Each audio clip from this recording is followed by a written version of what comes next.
नमस्कार दोस्तों, मैं हूं राजकुमार।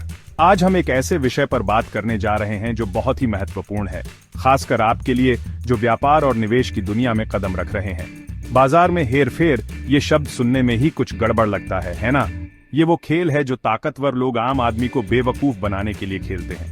जब कोई व्यक्ति या संस्था अपनी ताकत का गलत इस्तेमाल करके बाजार को अपनी मुट्ठी में लेने की कोशिश करता है तो उसे बाजार में हेरफेर कहते हैं। लेकिन घबराइए मत, हर खेल के कुछ नियम होते हैं और हर चाल के पीछे एक मकसद छुपा होता है। इस वीडियो में हम आपको बाजार में हेरफेर के कुछ ऐसे ही संकेत बताएंगे जिनसे आप खुद को धोखा खाने से बचा पाएंगे। सबसे पहला और सबसे आसान संकेत, जब किसी शेयर या किसी भी चीज की कीमत अचानक से बिना किसी वजह के आसमान छूने लगे तो चौकन्ना हो जाइए। हो सकता है कि कोई जानबूझकर उसमें जान फूंक रहे हों, उसे ऊपर उठा रहे हों। ऐसा अक्सर पंप और डंप योजना के तहत किया जाता है। छोटे निवेशकों को लुभाने के लिए पहले किसी स्टॉक या क्रिप्टोकरेंसी की कीमत तेजी से बढ़ाई जाती है। जब बहुत से लोग खरीदारी शुरू कर देते हैं और कीमत चरम पर पहुंच जाती है तो हेरफेर करने वाले अपना सारा माल बेच देते हैं, जिससे कीमतें गिर जाती हैं और छोटे निवेशक फंस जाते हैं। याद रखिए, बाजार में अचानक उछाल हमेशा असली नहीं होता।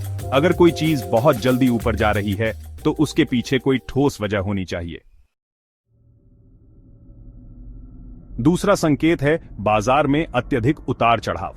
अगर कोई बाजार लगातार ऊपर नीचे हो रहा है बिना किसी स्पष्ट कारण के, तो हो सकता है कि कोई उसे अपनी मर्जी से नचा रहा हो। ऐसा अक्सर उन बाजारों में होता है जहां नियम कमजोर होते हैं या जहां निगरानी की कमी होती है। क्रिप्टोकरेंसी बाजार इसका एक अच्छा उदाहरण है। इस तरह के बाजार में ट्रेडिंग करना जुए से कम नहीं होता। यहां तक कि अनुभवी व्यापारी भी इस तरह के उतार चढ़ाव में अपना पैसा गंवा सकते हैं। तीसरा संकेत, ऑन ऑर्डर बुक में गड़बड़ी। कभी कभी बड़े बड़े ऑन ऑर्डर अचानक से दिखाई देते हैं और गायब हो जाते हैं। इसे स्पूफिंग कहा जाता है। इसका मकसद होता है कि बाकी व्यापारियों को लगे कि बाजार किस तरफ जा रहा है और वे उसी दिशा में ट्रेड करें। उदाहरण के लिए, कोई हेरफेर करने वाला बड़ी मात्रा में खरीद ऑन ऑर्डर दे सकता है ताकि ऐसा लगे कि कीमतें बढ़ने वाली हैं। इससे प्रलोभित होकर जब दूसरे व्यापारी खरीदारी शुरू कर देते हैं तो हेरफेर करने वाला अपने ऑन ऑर्डर रद्द कर देता है और बाजार को गिरने के लिए छोड़ देता है। ये एक बहुत ही शातिर चाल है जिसका इस्तेमाल अक्सर हाई फ्रीक्वेंसी ट्रेडिंग में किया जाता है। चौथा संकेत, अफवाहों और झूठी खबरों से सावधान रहे। आजकल सोशल मीडिया पर अफवाहें आग की तरह फैलती हैं। हेरफेर करने वाले इसका फायदा उठाते हैं। वे जानबूझकर झूठी खबरें फैलाते हैं ताकि लोगों को गुमराह कर सकें और बाजार को अपनी मर्जी से हिला सकें। किसी भी खबर पर भरोसा करने से पहले उसकी पुष्टि जरूर कर लें।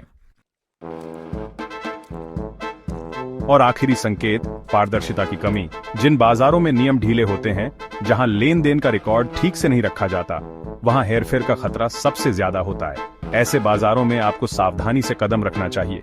पहले जांच लें, नियमों को समझें और फिर ही कोई फैसला लें। याद रखिए, ज्ञान ही आपकी सबसे बड़ी ताकत है। दोस्तों, बाजार में हेरफेर एक कड़वी सच्चाई है, लेकिन इसका मतलब ये नहीं कि आप डर के बाजार से दूर भागें। बस आपको सावधान रहने की जरूरत है। अपनी आंखें खुली रखें, दिमाग को तेज रखें और हमेशा सोच समझकर फैसला लें। अगर आपको लगता है कि कोई बाजार या कोई विशेष स्टॉक हेरफेर का शिकार हो रहा है तो हमें कमेंट में जरूर बताएं। हम साथ मिलकर इस बुराई के खिलाफ आवाज उठाएंगे।